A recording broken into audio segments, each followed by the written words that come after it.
question says that suppose R is transitive, then show that I is transitive. Okay, so what is being asked is that when R is transitive, you have to show that I is transitive. We have just written the definition for R transitivity and I transitivity. When R is transitive, you can write X R Y and Y R Z would imply X R Z. Okay, this is R transitivity.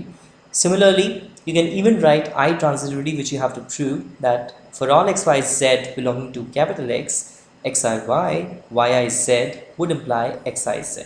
Okay. So how do you prove this? So this is the statement which you have to prove.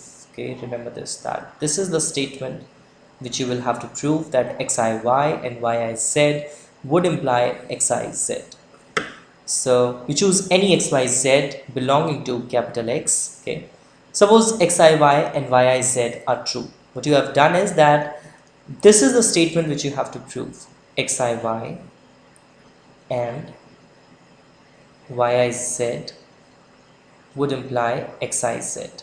Okay, so in order to prove this statement, you will assume that antecedent of this statement, that this part of the statement is true, and then you will prove the consequent.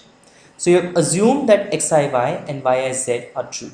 Suppose xiy and yiz are true. Now xiy would actually imply xry and yrz. Why? Because of definition. This is a definition of I. Okay, so xry and yrx. Similarly, yiz would imply yrz and zry. Why? Because of definition again. Okay, so what you do is that you tend to combine the two statements. Okay, so now you have to prove xiz. Okay, so xiz would mean two things: xrz and zrx. Okay, xrz and zrx. So xrz and zrx, both of these you have to prove. How do you prove this? You combine xry to yrz. xry and yrz, it will give you xrz. Why?